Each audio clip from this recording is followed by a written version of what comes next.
Trying to break down preconceived ideas what faith is all about. And I was a vicar's kid. You probably see the cross in my forehead. And so life was quite strange because you're expected to be a real goody-goody, and you're obviously in church 18 hours a day. But there's a verse in the Bible, John 10:10, about living life to the full. And I really do believe. I'm pretty sure that if Jesus was out today, he would definitely be a surfer and a skateboarder. Because he's got the look. Yeah, absolutely. In fact, there's one or two surfers who've got that. Hello and welcome to the UK Surf Show. We are your hosts. I'm Pete. And I'm Leighton. On this episode, we speak to Phil Williams. Yeah, Phil Williams, head of Christian Surfers UK. Yeah, total legend. Total legend. Nobody I've ever spoken to has a bad word to say about this guy. No, and he knows everyone. He knows everyone. Even Bethany Hamilton. Yeah. But before we get into this one, a word from our sponsors. Yes, the sponsors of this show is Golden Boy. That's boy as in B-U-O-Y, as in sea boy. Yes, or buoy, as you say in America, Australia, yes. Everywhere else. Yeah, so to get 10% off at Golden Boy, use the discount code UK Surf Show at the checkout, and that will get you 10% off anything you order from Golden Boy. Yeah, lovely retro clothing, lovely retro surf clothing. It looks like, from like our kind of era, like the 90s. Yeah, like old boys. The good days, yeah. Proper nice stuff, and they do loads of good things like give money to the RNLI. Everything's all recycled, and you get those little tiny seed packets. Oh yeah, the little Which seed is not packet. a packet; it's just a piece of paper with seeds in it. Yeah, so when you get your order, you can rip that up and plant it. Just fully, everything's recycled, even down to like kit bags where they've got the like big bucket bags which are made out of recycled boat material and stuff like that. Yeah, I think I've seen on their website they do something like a rubbish collection bag as well that you kind of wear on your hip on the beach and you just pick stuff up and stick on it. A whole range of stuff. So go and check them out. That is goldenboy.com. And also, if you want 15% off at Northcore, use the code SS2021.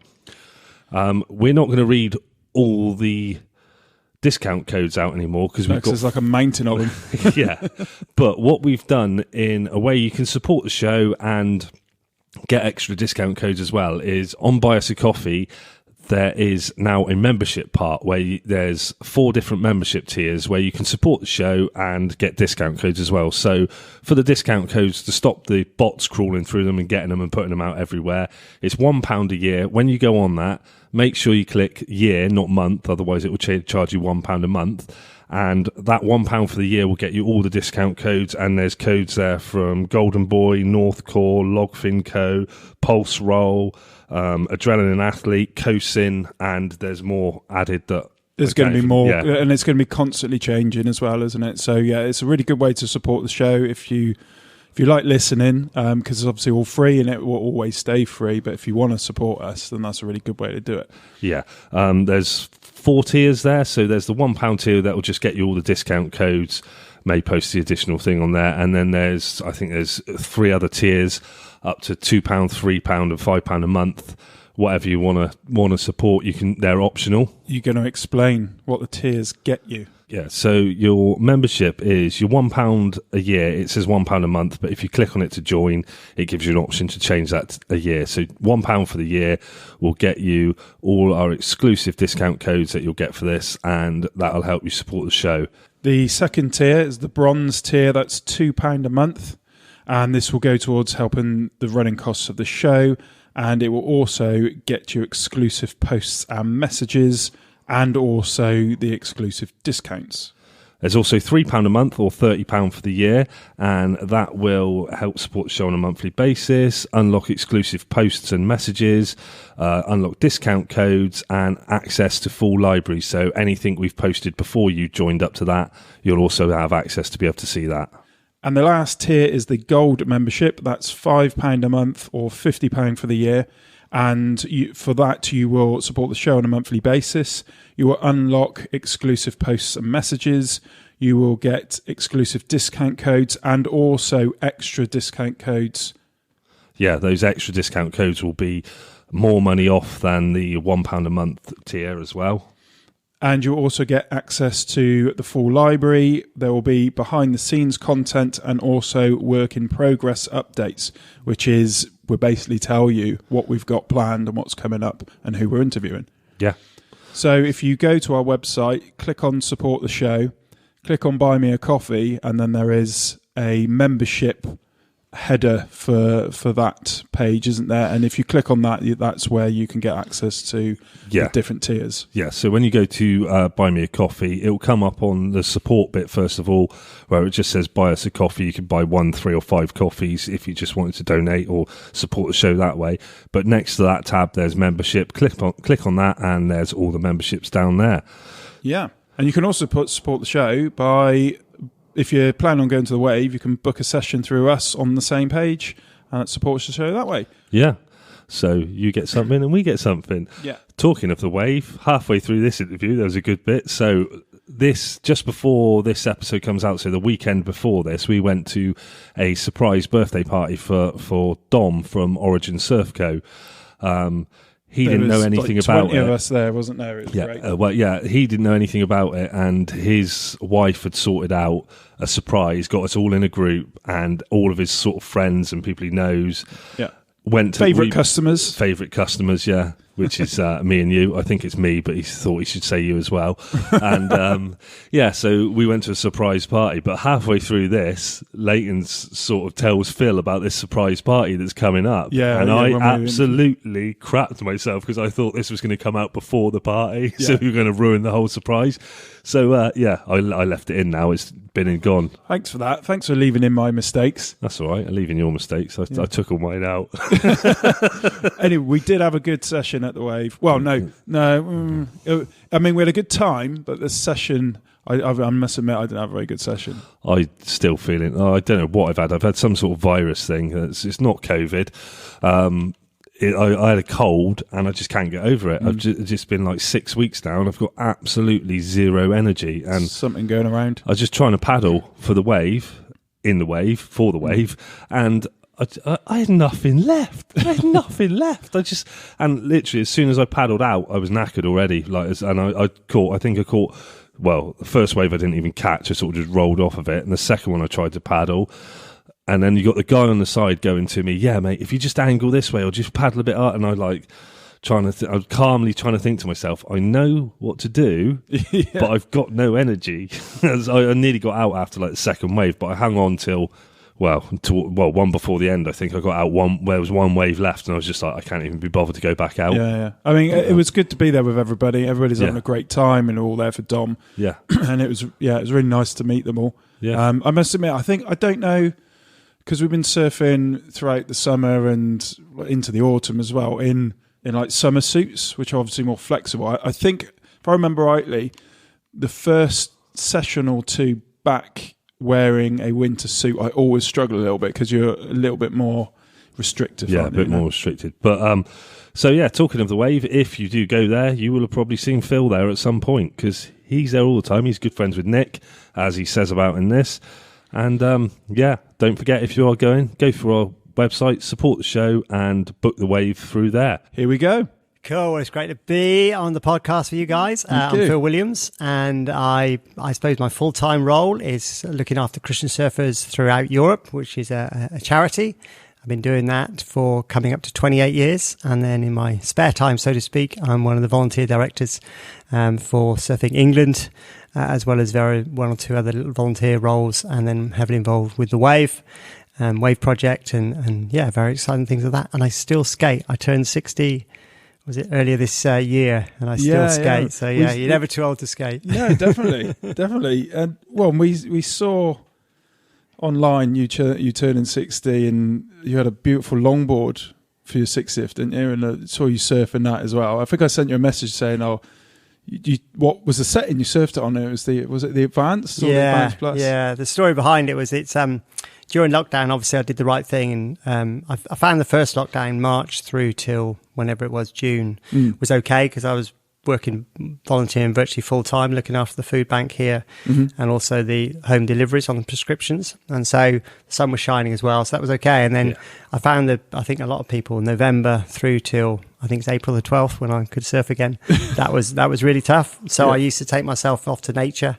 Used to grab my camera and wander through. There's a place in Bristol that's got one or two kingfishers. Yeah. And that became my sort of bird of the lockdown. And the guy then for my 60th, the Muddy Brothers, i.e. the Seven Ball community, got together with a guy called Ben Rogers, and he basically shaped this incredible longboard. And it's the underside of it is a kingfisher leaf in silk.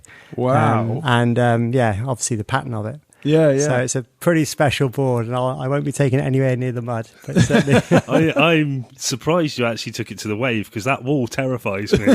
It's that thing of like Leighton's taken his in it. I haven't been in there with my own board yet, and I'm still a bit like, I don't want to go too close to the wall. The difference here is Phil's a really good surfer. There is that. if you'd seen me this morning, I did the expert left this morning just for the second time ever. And I certainly had a bit of humble pie on a couple of those. By the end of the session, my head was just turned. I wasn't sure what I was doing. But the last three waves, I've never missed waves there. I missed both of those. That was the nearest I've come to damaging the board, I think. But you say that, and I saw a video of you this morning that you posted earlier, and you said, the first wave I caught before the GoPro died, and I thought I'd try the left again. And I was like, try the left, the expert left. And I was like, if I could surf half of that, I could die happy.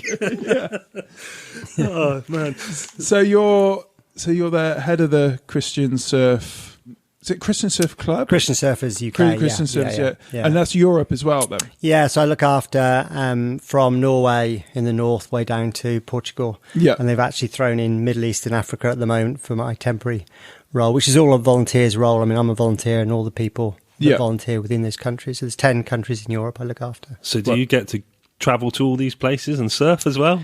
In my role, what I try to do is to obviously a lot of connections, because there's only so many time, so much finances, and you're trying to be very clever with that, because a charity never has much money. So every time you go somewhere, you've got to add value. So, for instance, all being well, in November this year, I'm going to Norway for the Christian Surfers Norwegian gathering. So that way I'll meet up everybody. Some countries will actually, pay for me to my flight and that, and other people will just buy me a drink or something. That's it. And I try not to differentiate between those.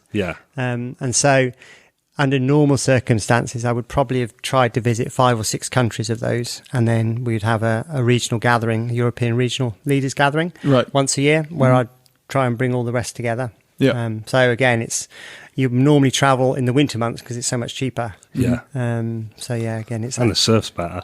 Well, yeah. It's travel. I never thought of that. Travel is quite well worked out for surfers.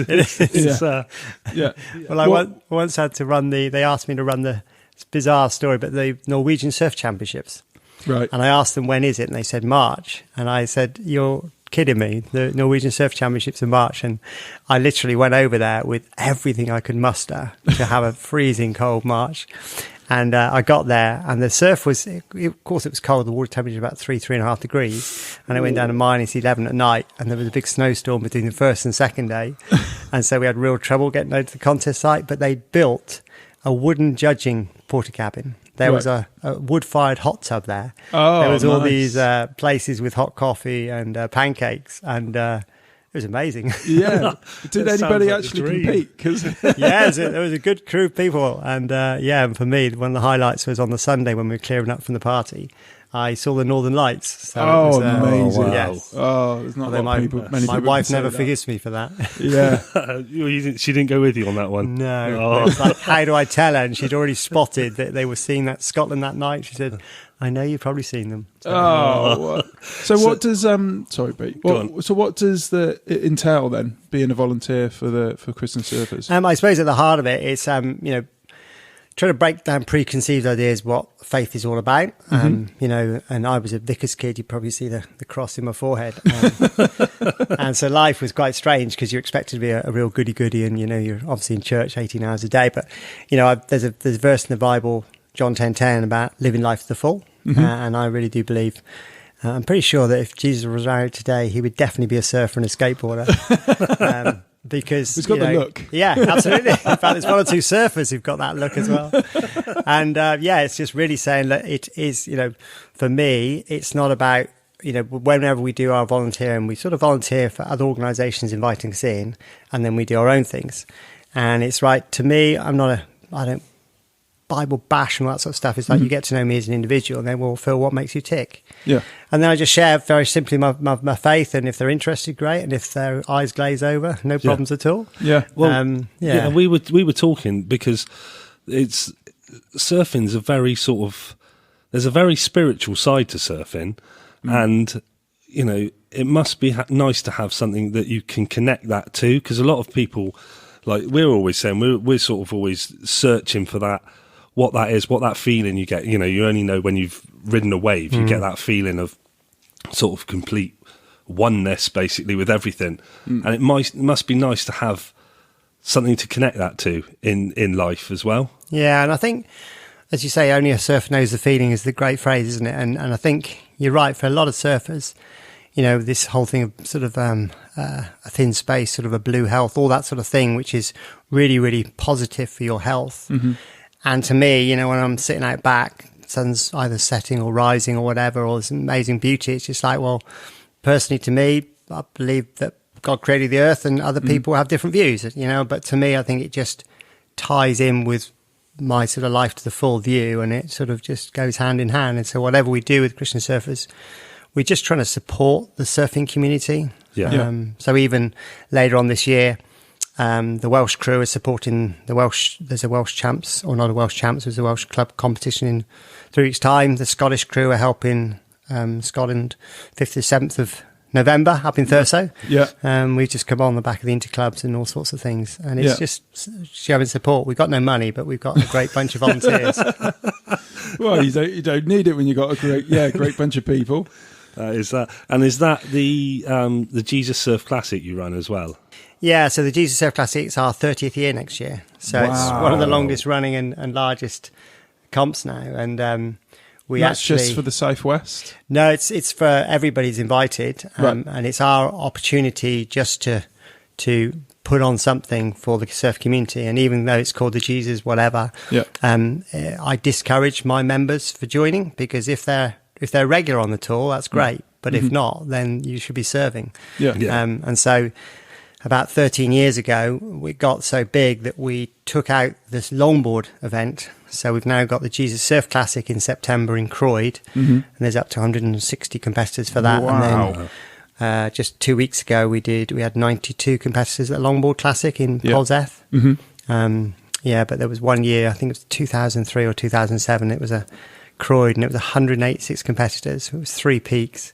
It was 6 to 8 foot hurricane swelling, 80-degree heat, and it broke me. I thought we'd never ever going to do that again. I suppose we were talking to Ashley Braunton last week, and he was saying about the Jesus Classic. I think he was going to the one in Polseth the week after we chatted to him. Yeah. And he was saying like it's one of the best competitions that there is out there. The way they get looked after and the way the whole thing's run. But he did bring up that same thing of like there's no money in competitions, and you'd think with the big companies out there, for especially like you're just saying the numbers that you're getting for these things, that the big companies would be like throwing money at you to like advertise and stuff like that. But yeah, it's a real, I've got many hats on when I think about that way. One of the things that frustrates me is so often is when, and I won't name any of the companies, but when their main advertising is using surfers, and yet they never put any money into surfing, it just does my head in. And I think it's very hard, and you can see both sides of it, but to me, you've got some real focus. But when Dave Reed's tour was maybe 5, 6, 7 events, the UK Pro Surf Tour, some of those events, the prize giving was, it was getting dark, it was on some freezing cold beach somewhere, and if you'd been the main sponsor for that, it would have been very hard to justify, well, have I got value for money for that? So you can see it in both ways, but I think with there's a lot of smart cookies now within surfing who I think understand that. I was talking to one of the key guys today, and it was really about how we can leverage that, because I think anybody who's involved with sort of organisation of surfing in the UK wants to see that pathway for a Lucas Skinner or an Alice Barton or whatever to be that next person that may get on to, really up and down. So what can we do in the interim to help that person? And sponsorship, no doubt about it, it's got to be one of those. So, but one or two companies are great, and others like, come on. Yeah. Well, for seeing how long your competition's been going for, so you've really seen some of the bigger names. Like, so this last week, Ben Skinner did absolutely amazingly over in America, didn't he? And at the longboard championships, I think he posted he's now classed as 4th in the best in the world. Yeah, and he's obviously been going to when we were chatting to Ashley, he said that they were all on like the circuit back in the day, and you've seen these guys almost grow up. Yeah, absolutely. And you've seen Ben was even smaller than me. Can you believe that? Yeah, he's a big guy now. I was just wondering where you were going. I was just like, the more words came out your mouth, I was thinking, you're going to make Phil feel really old. You remember when they were born, don't you? Probably their kids are now also entering the. In fact, they are. Yeah, because Lucas and Nola and that sort of stuff. But it must be quite a nice feeling to because like the surf community that's around now, you've been there from the beginning of that. Yeah, I mean, my first role, I suppose, in surfing, it wasn't planned role, was I went to Plymouth Poly in 1980 to 83. Mm-hmm. And in those days, whoever won what is now the Bucks, the British universities, in those days, it was the National Student Championships, would have to host them. Mm-hmm. There was no sponsorship or anything. So I was chair of the club. We won it 3 years running. So my first comp was the National Student Championships down at Skewjack Surf Village. Right. And you learnt so many things very, very quickly. And so, that's, I suppose, when I first started. Mm-hmm. And then I was I think it was called the inland rep for the BSA, the British Surf Association, many, many years ago. Right. And then, then Christian Surfers got involved, and 30 odd years of connecting with the surf industry. Is that when you started surfing then? I started surfing when I was actually lived in Weston-super-Mare. And I used to skateboard a lot, and there was a amazing skate bowl at Kidderminster Safari Park, and it was a most beautiful skate bowl with nice coping at the top. And there was a bit of graffiti saying "Go ride a wave," and I suppose I was about 14 at the time, so we'd never get away with it now. We used to hitchhike from Weston-super-Mare down to North Devon. Yeah. We used to hire surfboards in the day, ride Barnstable Skate Park, and then sleep in the sand dunes overnight. And that's living the life. That was and surviving as well. Yeah. And so that's where I first got involved. And then Plymouth Poly, when I was 18, was my first. I'm sure the education was important. I didn't miss any lectures, but I did do a fair bit of surfing. Well, you mentioned surfing in Weston. So we live around Weston, and we've never surfed there because we very rarely see anything that's surfable. So we were just chatting before this podcast. So we've got to keep an eye out now for that elusive wave that comes into Weston, because how can we live around there and not have surfed it? Yeah. So do you know what it is that sets it off? Or basically, I mean, obviously this is top secret because it's just you, the two of us, and myself. Yeah. But obviously, it's got to be a force 8 and above. Right. So there's no charts or anything involved. It's like if it gets to southwest or westerly force 8, there will be a wave at Weston. Right. And that's a mental note. And I remember I took Nick Haynesfield when I first got to know him, probably 10 years ago, and I can't believe we're still friends, but he said to me, I asked him what he was doing that night, and he said nothing. I said, well, why don't you come surf with me at Weston? So he laughed, and then he arrived a little bit earlier than planned. And he said, Phil, you are joking. We went to Nightstone, and the tide was still too far out. And I said, with Weston, you've got to get changed, be ready to go, because as soon as it's on, it's so on. Quick, the tide, yeah. And it's fair to say there is a very interesting taste when you duck dive. I am convinced it's silt as opposed to anything worse. I'm not. But maybe you are. But it's yes. It's certainly not something you would look forward to, because it's always in the summer. Actually, we used to get some of the holidaymaker yobs throwing stuff at us off the pier, but at least there were floodlights. So. Yeah, there is that. Yeah.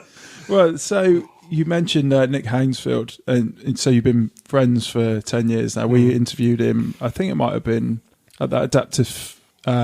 The adaptive surf competition at the Wave, the first one, where the bad weather that we were talking about earlier. October so we interviewed him. 2020. But we were saying when we were driving down here, you're probably the most connected surfer in the UK, like definitely in the Southwest. Everybody knows you.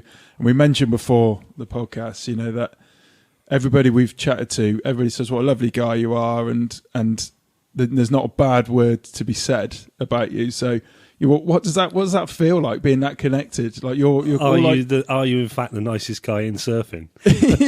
No, I've gone bright red, but thankfully you can't see that. No, I think there are some amazing people in surfing, and I suppose if you said what makes me tick, I love connecting people, and I love helping people develop. So if you then add on, I suppose, my faith side of that and also my surfing side of that, and this sort of privileged role I've got within Christian Surfers, which gives me time to invest in the surf community, then, you know, if you've been in the industry for 30 years, you make a lot of contacts. And I'm one of those that I feel really strongly on this whole mental health thing at the moment, that if you're a buddy of mine, I don't lose touch with you. You might want to lose touch with me. You've got no chance. And so I suppose one of my, if there's such a thing as a strength, is carrying on connecting with people. And in lockdown in particular, I suppose I would, you know, my day would start, because all the things that I used to love, apart from my family and my faith, were gone, you know, all my travel, all the community stuff. So I used to have a little quiet time here, and I think, who am I going to think about and encourage today? And I'd have a little prayer and then think, yeah, what about such and such? What about? And I've always got a view that if thinking about somebody, then let them know, you know, and they might think, that's nice, Phil. Or they might think, you know what, that word, that encouragement was just what I needed. And so, I've just been very blessed to be able to just walk alongside a lot of people, and at the same time, they've helped me as well. You know, it's definitely not a one-way system. No. Yeah, that's a really nice way to look at it, actually. Like, you know, thinking of someone, if you are thinking of someone, give them a call, give them a... Yeah. So your, I would say, recent appointment then is you are the team manager for the Adaptive Surf team. Is that right? How did that come about? I've always had a real passion to see those that perhaps have got more physical struggles than I on a surfboard, because nothing gives me a thrill just seeing somebody for the first time going. And obviously with when adaptive surfing became probably about 6 years ago now, and we ran the first adaptive games, and it was at Watergate Bay. Oh my word, the weather was just absolutely hideous, and that was my first sort of inkling into it. And then as we've gone on, I think the next 2 years were at Fistral, and 1 year was just beautiful and brilliant. Yeah. And the next year we just saw these are such athletes. Like, it was high tide Fistral, and they were just being trashed on the sand, and we had catchers and pushers. And so I've always had a great affinity with them, and they're brilliant characters. And so there was the sort of the longer term volunteer job going with Surfing England. And I couldn't do that. There's no way I would even consider doing that with what's going on. But they said, well, for some reason, we need a safe pair of hands to do the Worlds in Pismo on like 6th to 11th of December. So would you consider doing it? So it's, I just thought my events for the year were beginning to run down, and I was going to have a nice chill up to Christmas. But so it's an honour and a privilege, and I'm very excited. So in a roundabout way, they just roped you into it anyway? Yeah, they did, Don't know why I said no in the first place. You were telling us some of the inspirational athletes that were part of that. I was wondering if you could say that one. It's going to be a bit weird because you've already told us the story, but one of the guys you said about had like 10% sight, and just how he navigated to get to the competition was kind of amazing. A guy called David, and he's I would say, probably might insult you, David, probably mid-40s, maybe in early 50s. And I first saw him at the Wave the year you invited Nick, and it's, the weather on that Friday night was absolutely hideous when we were setting out. And I saw David, and he was sort of on his own with his little stick, and I just got talking to him and just said, well, where are you from? And he said, Hampshire. And I said, well, how'd you get here? Where's your car or whatever, or your buddy? And he said, I'm on my own. I said, what do you mean you're on your own? He said, well, I caught like literally a bus, and then 2 or 3 trains and a taxi. And it was by this time it was getting dark. And I said, well, can I get you a run back to the back to where you're staying tonight, because the event was the next day. And he said, just literally put me on the white line at the start of the walk to the car park, and I'll make my way there, and a taxi will pick me up. And, that's the type of character they are. It's just like, we can do this, And when you're full of those types of people, it's the least I can do is make an effort to hopefully. There's almost like there's no obstacle that's too big. Like we're almost like they need to prove to everybody that we can do this. We got this. Not only have they got it, but they're some really, really good surfers. Most of them have got it better than most able-bodied people. Yeah, well, definitely that goes for us. Yes. I remember once I paddled out. Friends of mine know Bethany Hamilton really well, and we were in Portugal, and the whole Roxy team were staying there. And the next day we went out to surf at a local break, and it was like quite choppy, and it was onshore, and I paddled out behind Bethany Hamilton, obviously one arm, and she was dance like quicker than me. And that's just on the paddle out. I love that little story of just, I was just paddling out behind Bethany. So we were right, you are the best connected surfer, not just in the UK, then maybe the world. It's Kelly Slater and Phil. Kelly Lobsey and I, you could mistake us, couldn't you, until we start paddling out.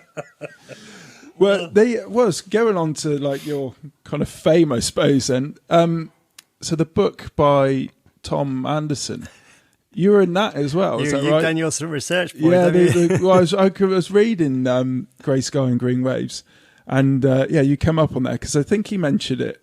Are you in like the little bio bit at the back when he says, says about the UK, traveling the UK as like a journey, and he also meets a religious man he prays for waves and gets them as well. So for anybody who hasn't read the book, I don't know if you know what he wrote about you, or if you could say. It was quite weird because I had no idea he was writing it. Right. And I only started. I mean, Tom's a good friend from South Wales and a really, really good author. And I just in text say, "Oh, Phil, I just been reading about you." I'm thinking, what's that in? Anyway, obviously found the book. Tom never mentioned it, and it was all about the surf classic, probably about 10, 11 years ago. Mm-hmm. And I think as a person of faith's a scary thing because sometimes you have to do things which aren't logical. And even in those days, the surf forecasts were quite accurate. Yeah. And for some reason, it was due to be completely flat for the GC Surf Classic. And I get really stressed because I'm concerned about you as the people that are competing, 75 people that are volunteering, all these people, accommodation and that. And it's like, the calls you have to make, any contest director would know, it's pretty stressful. And for some reason, even though the chart said it was going to be flat as a pancake, I just felt prompted to say, no, we're going to hold it. And which even now I'm thinking, what on earth was I playing at? But anyway, and the mad thing about it is people believed there would be surf. So Tom, even though, it was due to be flat, he said, no, it's a Christian Surfers event, it's bound to be waves. So he came from Porthcawl, and as he came around the bend at not Baggy, what's the other point? Down End. Yes. He saw this small individual with his feet in the water on Friday evening, just singlet. And it was just me, just having some thoughts and praying and saying, God, I could really do some waves. Anyway, so that was that's where it all started. Yeah. And on the Saturday morning, it was flat as a pancake. And then we had an amazing time, actually. We just did mad paddle races and all that sort of stuff. And you made the most of it. And then the Sunday, even though it was due to be nothing, this swell came in.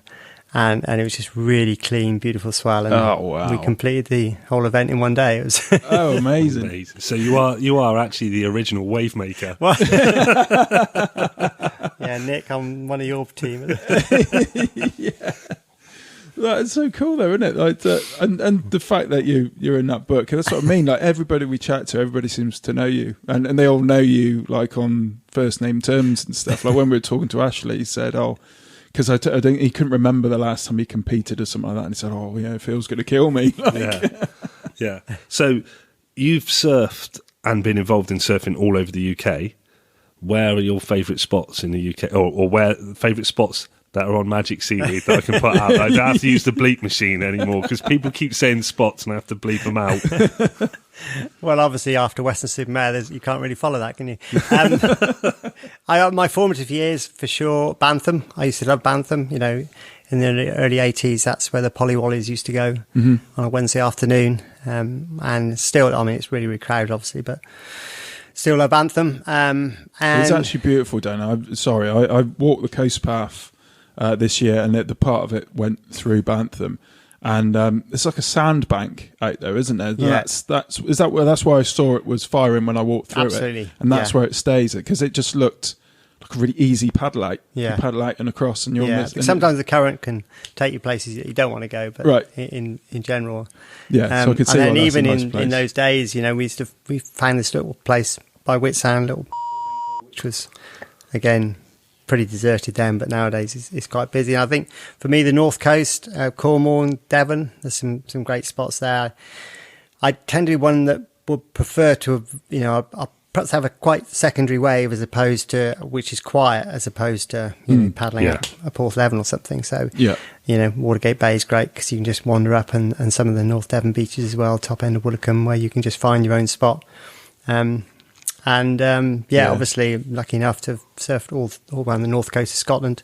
Wow. Some great spots in Wales, and obviously the east coast as well. So But I think because you live nowhere near the sea, you tend to travel, and so therefore you actually have an opportunity to go far more places than if I lived 2 miles from the local beach. That's true, actually. I've never thought of that way, because we always like, oh God, we wish you lived closer or not. But it does mean that you will travel to other spots, won't you, instead? Yeah. So you're not just surfing your local all the time. No. I've never thought of it that way. It's a good way of thinking of it, actually. I know you often visit one of my favourite spots as well, which is Zen & Cove, which I spent many childhood holidays there with my dad and...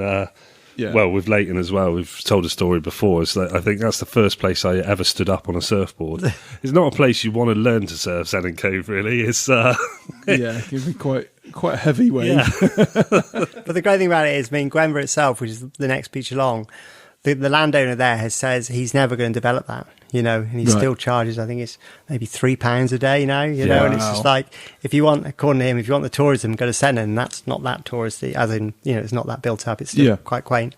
But my actually ashes are going to be spilt there. So my wife wants to go before me because she hates boats. So, you've actually had that conversation. Yeah, we've had so many dolphin experiences there that dolphins are one of my favourite animals. Although the last 3 years I've just not seen any, so I've been a little bit disappointed. I keep going out on my paddleboard and looking for them. I remember when I used to go there when I was really young, and the surfers used to sit out there, and if they tapped the front of their boards together, the dolphins used to come and swim round them.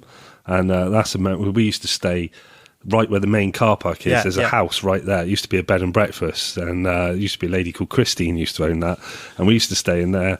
I don't know why I'm telling you all of this. Well, it's just we used to stay in there all the time, and it was the most amazing place because I stayed there was a loft room, and used to have the window open at night, obviously, and you'd wake up in the morning to that sound, and you could just tell when you were waking up to hearing that sound of Zen & Cove, just like constantly, like, just boom, like that, one after another. It is a beautiful place. I think it's because it's not as busy as the other beaches down there. I mean, it's just because if you're going to drive down that way, you pass so many beautiful places, and so it's just a bit more of an effort to keep going, isn't it? When you could just stop and, if you're like you stop at the first beach you can surf at. Well, why would you keep driving? But the water quality there is just gorgeous, isn't it? It's a very crystal special blue, place. isn't it? Yeah.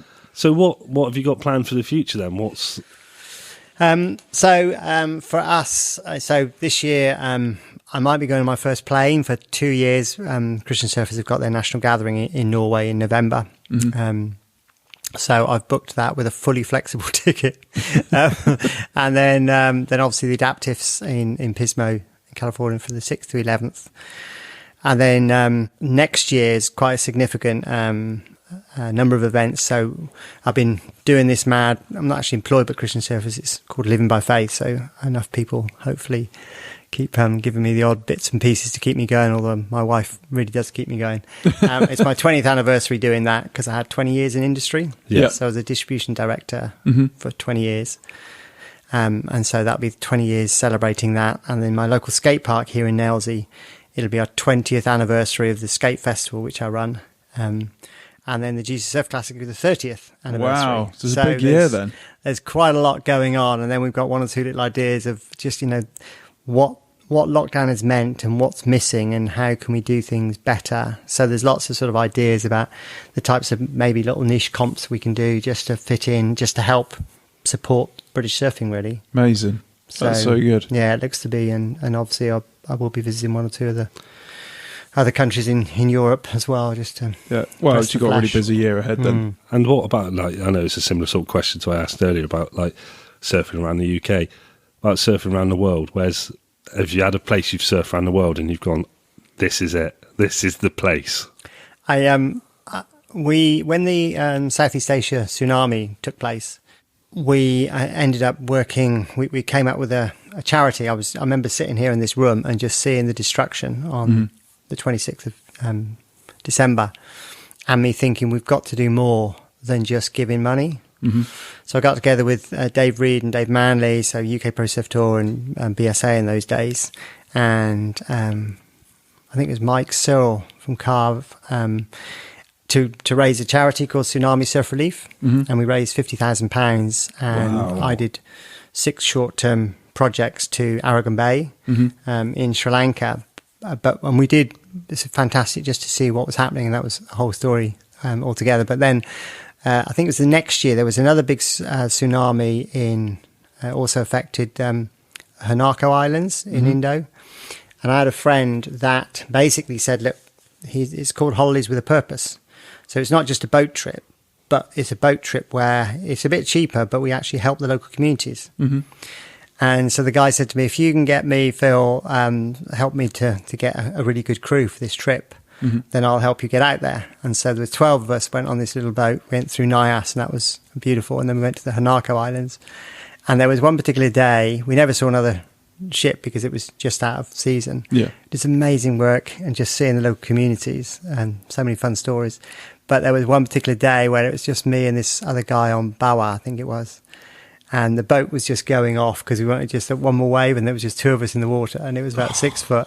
And I remember thinking, we're the luckiest blokes alive at the moment. God. Just 2 of you in the water. I should never get that. But the concept of, when the surf's not great, we help the community, and there's all sorts of stuff. Well, funny you should say that. My friend we spoke about before, Chris, was actually in Indonesia when the tsunami happened, and it was like frantic for like days trying to make sure he was all right, and he was supposed to go out on a boat trip that morning, but he got too drunk the night before and he slept in, and they were up the hill slightly, so they were all right. I remember the first message I got off him to say he was all right was, alcohol saved my life, but India's ruined my ass.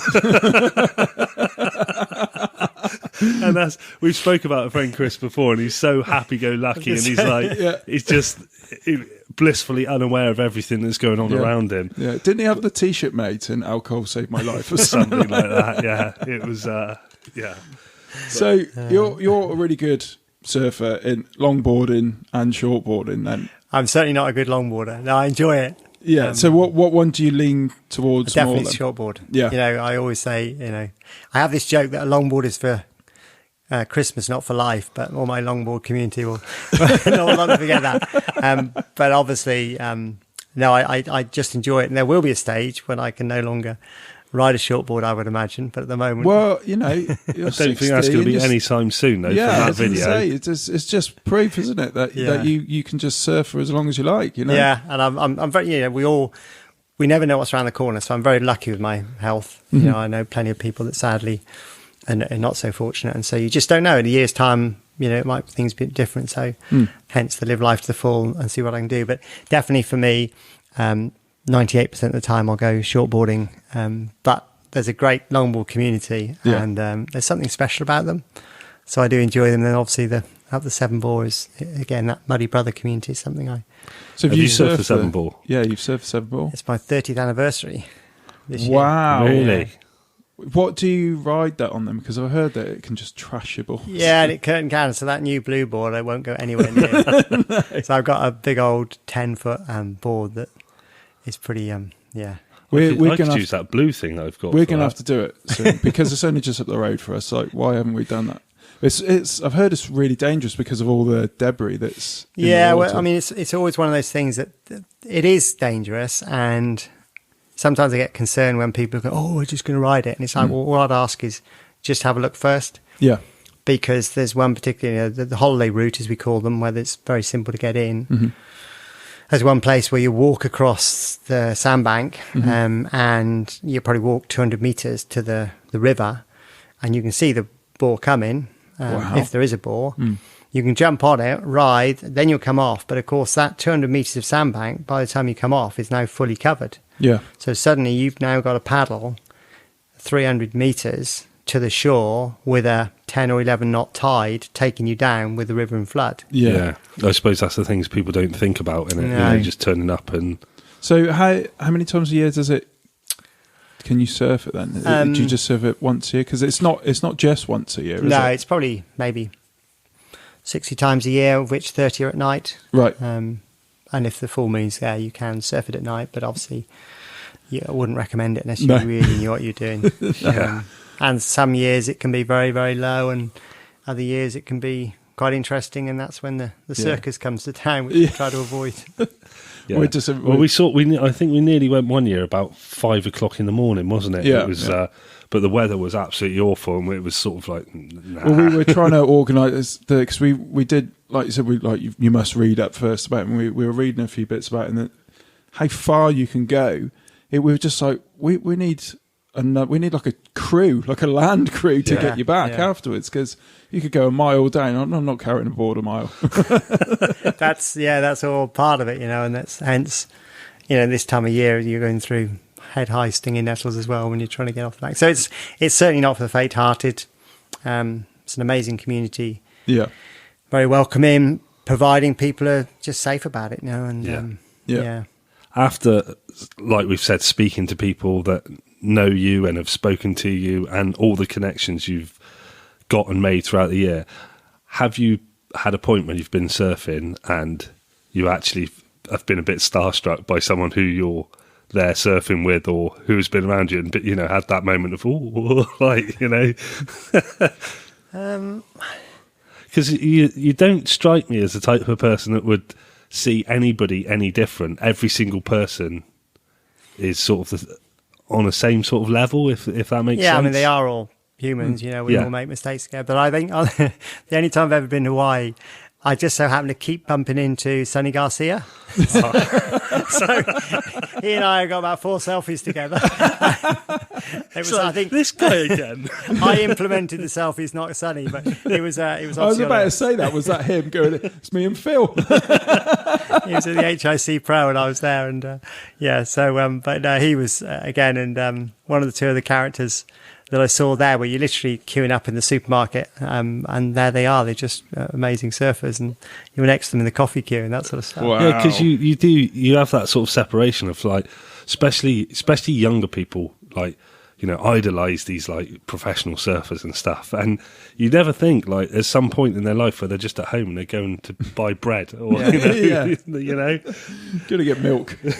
I did one of the places I'll never ever forget. I was in a little quiet spot in Ireland on the north coast, and it was basically not many people knew about it, and we got there and we walked up towards this. You had to go up this track about 400 or 500 meters, and there was just Tom Curran sitting on his own. What? And it was just like, and he obviously done his research as Tom does. And it was just brilliant, just catching up with him again. Oh, amazing! In the middle of nowhere, just contemplating his life. And you definitely are the most well-connected surfer in the UK, definitely. I think after talking to you, I can honestly say you're probably the nicest surfer in the UK as well. I can't imagine you getting angry when somebody drops in on you. I try not to, no, obviously. No, I'm pretty mellow, I think. So when's your next surf session then, do you think? Well, I actually was just looking. On Thursday, I'm going to go and see, you've interviewed them, Surfability. Yeah. Yes. Just to pick their brains as far as the adapter's concerned. Absolutely fantastic. I think there's a bit of a northerly on that day, so I'll either go and see Ben and score a few waves there, or perhaps go on the wave on the way there. But Have you met Ben before? Yeah. We've loved getting on with Ben and the crew. It was really powerful for Pete and I, because not that we were planning to, but he invited us in the water when we interviewed him for the morning, and so we ended up volunteering, and I just wish we were closer so we could go more often. It was a really powerful experience, and just what the power of the ocean does to those kids was just so valuable for them, and they just all of a sudden come alive in the water, and it was just beautiful. It really was. We've urged on the podcast, people, if you can get there to volunteer, it's like everybody wins in the scenario. Yeah, absolutely. And it was just it affected me much more than I thought it would affect me. Like thinking about it for still just buzzing for weeks. It's not only the buzzing, but just the whole experience. I can't even put into words how it did affect me. It wasn't just in the water either. It was when we were getting ready to go in the water and help him with the buggies down to the beach. Yeah, and they were just their excitement before, their excitement in the water, and then afterwards, it was just so amazing. Chatting to some of the parents and stuff, and they were just so thankful that was there, and it all from surfing. I almost said just from surfing, but we all know how powerful it is. Yeah, I think it was that. Of what we did, really, on the day was nothing major that you and I did. No. And the small amount that we put into it, just to see the outcome of what was happening. I know it's Surfability that was doing all the work, but we were just there really to chat and talk, and we ended up helping out a little bit and doing different bits and pieces. But it was just that small amount of effort. And if, everyone could just put that, give up half a day or, once a month or once a year, the amount of joy it brings to people is just absolutely incredible. The kind of everybody wins in that scenario. Yeah. So you've also done Wave Project, haven't you? Yeah, so I've just finished my 4th course at the Wave, and I always joke, and exactly what you said there, who's going to have the biggest smile at the end of that session, the youngsters or me? It is. It's a close young thing. But that was a much better way of describing it than I did. Yeah, you took my 5 minutes to do that. But yeah, just to see the difference between, the Wave, we're fortunate enough to have just Waves guaranteed, and 10 youngsters on each side with some great helpers, and in a controlled environment. But just to see the difference between on day one, to the end of the 6th week where they go on the Waikiki for the first time, it's just fantastic. And I just keep in touch with them because it makes such a difference, and they all love getting involved with each other as well. That's the great thing. We noticed that when they were all kind of almost like laughing at each other, splashing each other and things like that. Just having a great time. So you're talking about the Wave then, actually. So you mentioned earlier that you know Nick Haynesfield for 10 years. So you knew him before the idea of the Wave, and he basically, his dad sadly passed away, and he was in a pub with somebody and said, right, what am I going to do to make my dad proud? And we could build a wave machine. Anyway, he wrote this sort of press release, which was just floating the idea. Yeah. And of course, obviously, as soon as you float idea, people think it's going to happen. Yeah. And I remember reading that and thinking, okay, I quite like, because there was obviously more to it than just trying to make money out of a wave machine. Yeah. And so I said, look, this is who I am. This is what I do. If you think I can help in any way, just get in touch. And he rang me up to say, Phil, let's have a good old chat. And so I had about an hour and a half with him, just talking about everything. And at that stage, they were going to have a foundation as part of the Wave. And I was going to be involved in that, which over the years it's changed a bit. But that's how I first got to know him. I've been on this roller coaster journey with him where he's had some big highs and some pretty big lows. But yeah, it's been a fantastic journey. And now all my friends that think, Phil, why on earth are you running Christian surfers in the middle of nowhere? Well, I've now got the longest wave and I've got the most consistent wave. Absolutely, yeah. 40 minutes. Well, it's great for us, isn't it, down here? Waves, whenever there's that terrible flat period this summer, and I think the stats were the flattest August 13 18 years. years. Something like that. Yeah. So the wave then, it just becomes so valuable, doesn't it, for us a lot, because well, it can quench that thirst that you have, and it's a great atmosphere there as well. It is, yeah. And I think that atmosphere is there is because of, like you said, it's not about making money. There's like a passion behind it, and you can feel that when you go in there. Like it is a proper, built by a surfer for surfers. And you can feel that as that core surfers element to it, which is, it's just nice just going there. Like even if you're not going to surf, it's just nice going and watching and having a coffee in the coffee shop there. I love the place, I really do. Yeah. So we're going there in a few weeks, aren't we? I think. Cut that bit out. We're not allowed to say that. Sorry. It's a surprise birthday. That's what my eyes did. Pete just looked at me and thought, "Oh no, yeah, cut that bit out." It's a surprise birthday for the guy that shaped our board, Dom from Origin Surf Co. Okay. And he's turning 40. We've booked out the whole session with people he knows. There's 20 people. So cut all of that out. It's like that. What are you saying? Well, I was going to say, is there anything else you actually do in surfing? I don't think there's anything you don't do to do in surfing there's or nothing in else surfing. you can do in surfing. So, But it's an honour to meet you tonight, Phil. And thank you so much for agreeing to come on and just tell us a bit about yourself and your life in surfing. And it's been an incredible life. Definitely. That anyone would wish for, I think. Yeah, definitely. And I love the fact you're still skating and stuff as well. That's so cool. Well, I think, if you asked me to do an ollie and that, forget that. But if you gave me a little half pipe or something, I'd be quite happy with that. Oh, and I think, again, on my 60th this year, I had a big celebration at the Wave, but I also rode my skate park here just to prove that I could, and that some of the Grommies were there. But I've still got my board from 1984. What is it? It's a Sims 10-inch thing with kryptonic wheels and tracker tracks. Wow. the amount of people that say I've had boards for years, and the amount of people that actually say, "Oh yeah, I used to have a board with Krypton wheels," and you're like, "Oh right." But to hear someone say, "I've actually still got it," you're like, "Oh, that's a bit special." My friend Sam at the Wave, he posted a picture the other day, and some guy came down, and I think he was from Canada, and he had a board which is an old Roscoe board, and it's like the original sort of 80s one, and he was trying to get off him, but he was having none of it apparently. So well, Pete's the skater. But we used to skate together, didn't we? And then you obviously were better than me, and so I gave up. But I used to have a nicest board, one of the original ones, and you went mad because I sold it at a car boot sale for $5. Criminal. I didn't really know what I had. Yeah, well, you sell that now. I went, I was on the way home. I'll pull it up on eBay and show you how much it's worth. How much is it worth you now? don't want to do that. About £500 or £600 probably at least, just for the board. For a skate. Oh. Yeah, I had that. Those little tiny. What was the different coloured wheels out? They were really, really small and really wide. Oh, yeah, they were, and then the hollow trucks, the white hollow trucks. Yeah, I think a Thunderbolt trucks or something like that. I can't remember what it was. I don't know what that means. Is that good? Yeah, I can't even remember now. It was so long ago.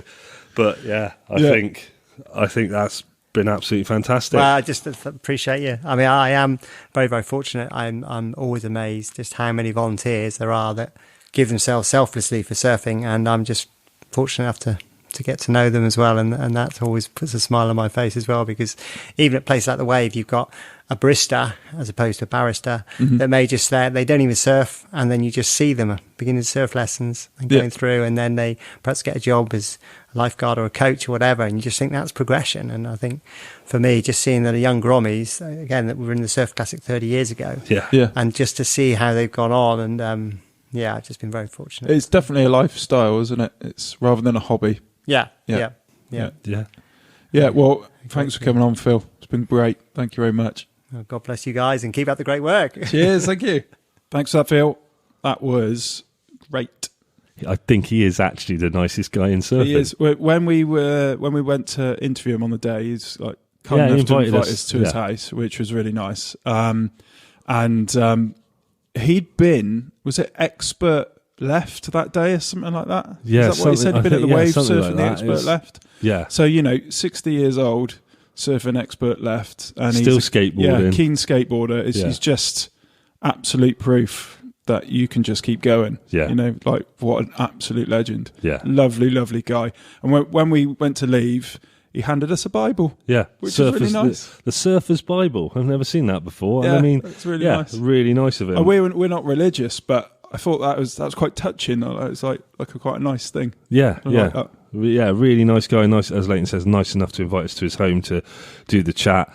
And oh my God, the stories! Like, I don't think we even scratched the surface of what he's done. I think that's Phil's the type of person. I think that it would be good to sit round a campfire one night and just hit record. Yeah, and just you'd let have him like talk. 4 hours. Yeah, and you'd still wouldn't get into everything he's done. You know, I can imagine you like saying if you've known him for years and you go surfing and you know you'll be out in the lineup and he'll come up with some story and you'd be like, well, I never knew that about you. And he'd be like, yeah. You know, that was the day I beat up a shark. You know? He's just had a whole lifetime of surfing, like a actual, you know, hardcore surfer. Actual legend, an actual living legend. Yeah.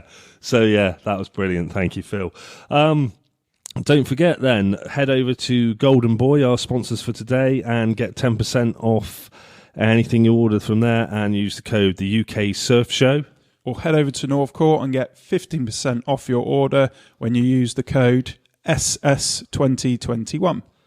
Yeah, and then as we said, go to Buy Me Coffee, go to the membership area, and there is a shed load of other codes there for you. Or if you wanted to support the show a bit more, you can also become a member of either one of those tiers. And also, if you're going to book at the Wave, remember to book through us as well. Go over to YouTube, subscribe to us. Or go over to iTunes and leave us a review. Nice 5-star one would be nice. Nice 5-star review would be lovely for you. Thank you very much. I'm talking to you. You there now, I'm talking to you. 5-star review on iTunes. That would be lovely. Thank you. We love you. Give us a follow on Spotify if that's where you get your podcasts from. Or go over to Instagram, and we are active on Instagram. Yeah, at the UK Surf Show. So that's it for today's show. Thank you very much for listening. Do hope you enjoyed it, and we will see you next time with The Lazy Surfer. Ooh. Cheers. Bye.